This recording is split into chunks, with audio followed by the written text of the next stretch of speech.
Hey, this is Josh from Rural Renewal. Just wanted to share some of our upcoming projects with you. I'm here with Sid, my son, and howdy. Okay, and we're going to look at our tractor fleet, and we're going to share that with you. So, the first one I want to start off with is the first tractor that I with my own money, and I bought this 3 years ago, and well, two years and change. Okay, between 2 and 3 years ago. Yeah. And I got it at a auction, and this is an International I4. And the whole point I started buying these tractors was to work on them with my dad, who was retired. And so Here, I can. Sid, take that off there. I bought this and we got it here, and I was very excited about it. Of course, like everything, I can't afford anything brand new, so I have to buy used and worn out and fix. So this I4 was made when, Sid? 1944. 1944. As a 4-digit serial number. As a four, oh, careful. And it's missing some parts. The story on this I4 was a man had been using it to drag logs with, and he had wanted to fix it up and put it, have a parade tractor, which, that's kind of one of my fantasies.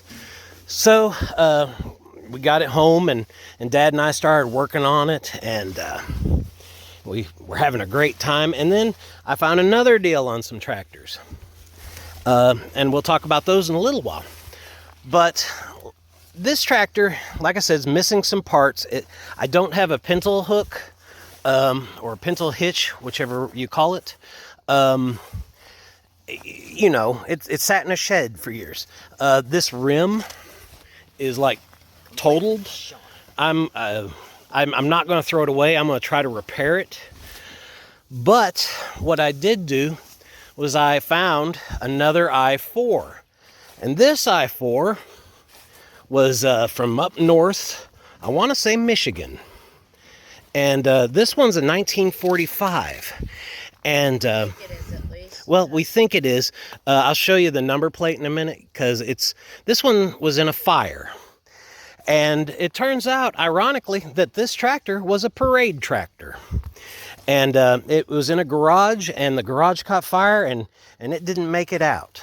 So, but it's got lots of great parts on it that I didn't have. It came with a crank. It came with a battery box. It's got some of the sheet metal on it's more straight than what was on my other one. It came with a standard tongue hitch, or drawbar parts. And I still don't have a pintle hook, though. And it's also got the old belt pulley wheel set up on it. I don't think I'm going to transfer that over, though. I don't know. Something about it doesn't go with the spirit of industrial. That's just in my mind. So anyway, this tractor was delivered the morning my dad died. And he and I had been looking forward to it. And he passed away just very unexpectedly. So it's been two and a half years since he passed away. It was March 6, 2023. And the place where he and Mom lived, well, he was Mom's caregiver, so we had to move in there and help. But after, 2 years of depression from losing my tractor working on partner, Sid has taken an interest in tractors, so this has become another father-son project. This time I'm the father. So we hope to use the parts from this one to make a great I4 that I can have in a parade if I want to. All right, so, and this, I'll show you that tag real quick. It's illegible. It's toast. I mean, we tried We haven't taken a wire brush to it, but I don't even know if that's going to help. So anyway, we're going to move on to our next tractor. And our next tractor you guys have seen in our videos. It's a, what year is it, Sid?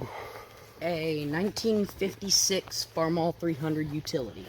And it's probably my favorite tractor we've got right now besides the M. Okay, so this tractor I got from a gentleman in Tennessee, and he had bought it somewhere, and he had gotten it for a good price, and he had used it for a while. Hey, Freya. Freya's a good dog. Hey, Freya. And when we got it, it was, I had to hire somebody to bring it home. And we live 2 hours from the family that we got it from.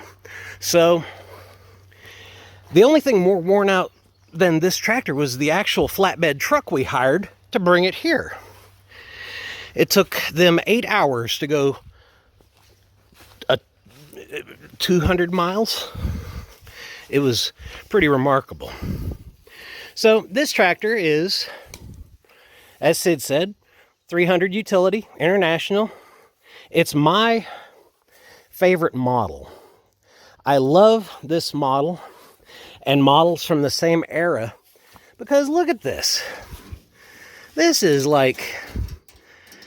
beautiful here. This chrome, I mean, this is, whoever designed this loved it. I mean, you don't see badging like that. You know, that's got like mid-1950s aerospace engineer written all over it. Love it. Can I give him a demo real quick? Just like I've got him in neutral. You could try to fire him up. His fuel, I might have turned him back off though. Well, just try and see if he hits. Yeah, fuel's off. Well, you'll see. You've seen this. Check out our other videos. All right, so I got this tractor, and when it got here, it was stuck in gear, and that's why the gentleman, I think, let us have it so cheap, because I had no idea. I got this for parts, and Dad fell in love with it just immediately, and before I knew it, he was carrying a battery over to it. So I didn't have high hopes, but he got it out of gear, and he just popped this, like right here. He just popped this off, and the gears in there were all rusted and stuff. We cleaned them up in some diesel fuel and put them back. It's still hard to shift, but it's shiftable. And we put just a little, I don't know, pint of gas in it. This thing lit up like it had never been parked. I mean, it was just amazing. I can yet remember the smile on Dad's face when that thing lit up. And since we started getting into 300s, we've also gotten into collecting fast hitch implements. And ladies and gentlemen, there is a learning curve on all of this stuff. My goodness. I have an industrial technology background, so that helps me out quite a bit. But there's a lot of thought put into these when these guys were building them. So, I mean, every day I work on this stuff. I'm not a farmer by trade, but I wouldn't mind being one because Dad was a farmer when he was younger. And his dad was a farmer. And his dad, this is their farm. This is my grandpa's farm. So I'm the third generation to live here, and Sid's going to be the fourth. And Grandpa built the house and the barn and all this stuff. All right, now that last tractor, that 300 utility, we named it Marie because Dad used to have 2 horses when he was younger, Goldie and Marie. Well, this is Goldie. Goldie is another Farmall 300 utility. But she is a 1955. This is 1955. And this one is interesting because it has 0 extra options. It's got the cheap PTO. It's got the place where you would have a torque amplifier is kind of like plugged off. It's got the exhaust that goes down instead of up. And Dad and I had been kind of piddling around on this. And one of the last pictures I got with Dad was after a day of working on this, and Sid took the picture. It's one of my favorite pictures. So this 300 is also from Tennessee, and it came from a gentleman that we really liked. His name's Joey, and we have kind of lost contact with him, but maybe he'll stumble into this video and see his tractor here. So it did not have sheet metal, and so I've been acquiring the missing sheet metal and badging, and we're going to reassemble this sucker and get her going on our channel in the future. So that's worth coming back to look at later. And you can see all our tools and stuff. When Dad passed away, I just kind of shut down. It's all still here. So we've got a lot of stuff to, and it's a shame that we let this happen, but sometimes your mental health just doesn't let you do stuff. All right, next tractor. This is the M. My favorite. This is Sid's favorite tractor, and it's a stout sucker. We came out one day, Dad and I, and it would not start for anything. And I had a brand new Pertronix electronic ignition, and I said, well, this is for the i4, but I bet you it fits this thing. So I put it in here. This thing never misses. And if it does have a day where it won't start, which we had one the other day, and Sid managed to track down the bad wire, it was because our tractors sit outside. I'm ashamed to say it, but we haven't taken care of our stuff like we should. But we're working to change that, and we're documenting our journey here on YouTube. I got something here. So, yep, Sid's caught a toad. My favorite animal. His favorite animal. Spirit creature, maybe. Probably. Okay. Other than snakes, but I got a little something to show you. Well, let's focus on tractors. So, This is tractor plate. I think you'll find this quite interesting. don't look at our porch. Don't judge us. No, We're trying to fix we'll this. cut this part out. Hopefully. If you become a Patreon subscriber, you can see our junk piles. This right here is his amplifier. Alternator. You may have seen in an earlier upload. Alternator. Oh, wait, what did I say? Amplifier. I meant alternator. Alternator, yeah. But this fell off when we were first testing. It did. It made an awful racket, too. It was so funny. Sid made a short out of it, and it's got some hits. So, and it's on our side if you want to look for it. So anyhow, this M, if you notice, has no charging system like Sid was just talking about. So this thing feasts on Rule King batteries. They're not our sponsors, but we're not opposed to it. We'll get them eventually. Maybe we'll get them eventually. Who knows? So we have to keep the battery. I don't know. We got about an hour and a half to 2 hour window where this thing just drains a battery while we're working with it, and then it dies. And then we put another battery on it, and we go 2 more hours. But over the course of the next year, or however long we have success here, we're going to see if we can't get it hooked up, alternator, and wired up, and I'll try to share that entire process. RM also has a 3-point hitch. It has no drawbar. So there are times that I wish it had a drawbar so I could maybe pull a bush hog or something. But we got what we got. We get what we get. We don't throw a fit. And we added a drawbar to him anyway. Well, he's got that 3-point drawbar, but I'm talking like a stationary drawbar. So, and it's got a couple of weights on it. Who knew weights, big chunks of steel, were going to cost so much? I priced some the other day and I couldn't believe it.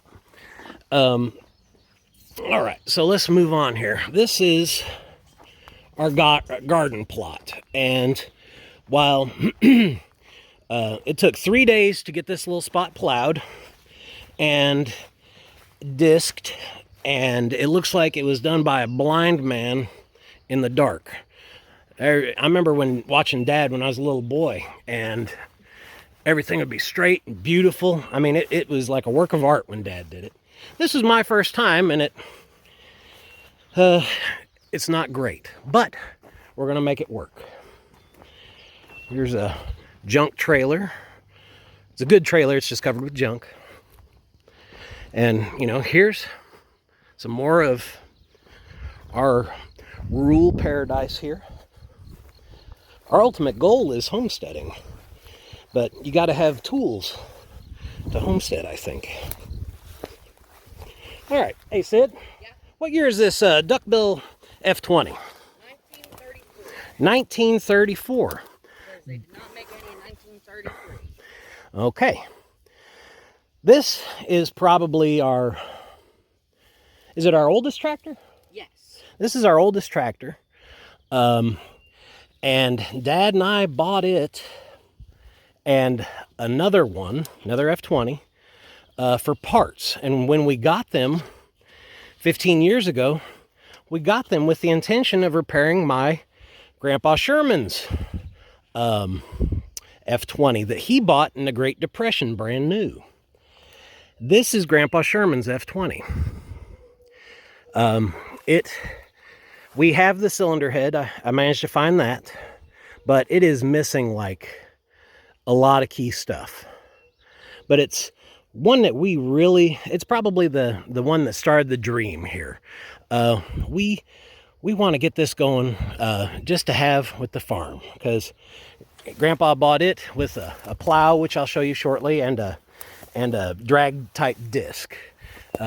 He used those two implements to plow and stuff when they were farming. And another thing, Grandpa Sherman's F20 is 1935. Good point. 1935 on Grandpa Sherman's F20 here. Now, this F20 is the one that came with the duckbill, and I got the two of them, $400 a piece.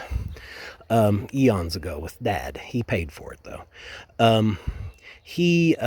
We had fully intended to rob from this one to make Grandpa's run. So it's kind of like a take 3 and make 2 running ones. And so then a hybrid. and we'll have parts left over. We'll Frankenstein into something later maybe. Okay, so that's the kind of the F20 story there. All right, this is the first tractor that I drove. This is an International H. What year? 1949. Sid's very good with numbers. This is 1949 International H. I forgot to mention about the M. The M is 1941. 1941, okay. So this is the first tractor I ever drove. And I tell you what, you can't beat a good old H. This thing, I bet you right now, even though it's been out of commission for about 5 years. 2017 is the last time it was. Okay, 7, 8 years. We had to stop using it because a couple of bearings in the back here just shredded in half. So it's got virtually no bearings in its rear axles here. They all came out in fistfuls of... I've never seen ball bearings broken before. It was crazy. And it never got put back together. But I bet you I could put gas in this sucker with a battery. I bet it'd fire right up. I have a little video that I'll insert around here. Or at the end of the video, possibly, showing me cranking on him. Okay. So I have the footage for that. This is the plow that came with Grandpa Sherman's F20. And we dragged this out of a thicket the other day. Every piece of equipment we own is in a thicket. So Sid's kind of trying to find stuff, and we rescue it as he finds it. So, but this is an International. It's got the International Harvester logo. It is a 2-bottom disc plow. And it's got... I tried to do the garden with it until I noticed that it's missing like an adjustment crank here, and that's why it won't plow worth anything. So this plow needs to get some rework, and it's very cool because it is a trip plow, which means as you drive it, or pull it rather, if you pull this rope, it unlocks this, and this wheel has a cam in it, and the whole plow will lower into the ground. And when you want it to lift, you pull that again, and the turning wheel will lift it out of the ground. Very cool stuff. Those old timers, they were sharp as tacks. What happened to us? All right, so this is, I'm going to say, a Ford plow. And I say that because it's got some blue on it, and it was a good looking blue when I was a little boy. This sucker is heavy. And if you guys know what this is, or and listen, if I say something that's wrong, please correct me in the comments. I'm learning here, and there's a lot of people out there in the world a lot smarter than me, and I'm glad for any help anybody can give me. So, because I want to do stuff right. We don't always do it right, but the spirit's willing. Anyhow, maybe a Ford plow? Don't know. But this is what Dad used to plow the fields with when I was a kid. And he would plow with a 3-bottom John Deere 70, which had 2 cylinders. And that sucker is still here. And it needs love. It's kind of in a limbo right now. Will I fix it? Will we sell it? I'm leaning more toward trying to fix it down the road. All right, our next to last tractor. This is a John Deere 60 gas tractor, and it's got a front end loader on it. I'm not sure of the year, but we'll find out and we'll get back to you. And the other tractor in a bush is the 70 I mentioned earlier. Now, it says 70, but it's also got a 720 decal on the hood. I'm certain it's a 70, but the hood may be off of a 720. I don't know. But this is the only diesel tractor we've got. Somebody stole the pony motor off of it years ago. Sneaky people. Thank you for joining us. Please like and subscribe and come back and see us.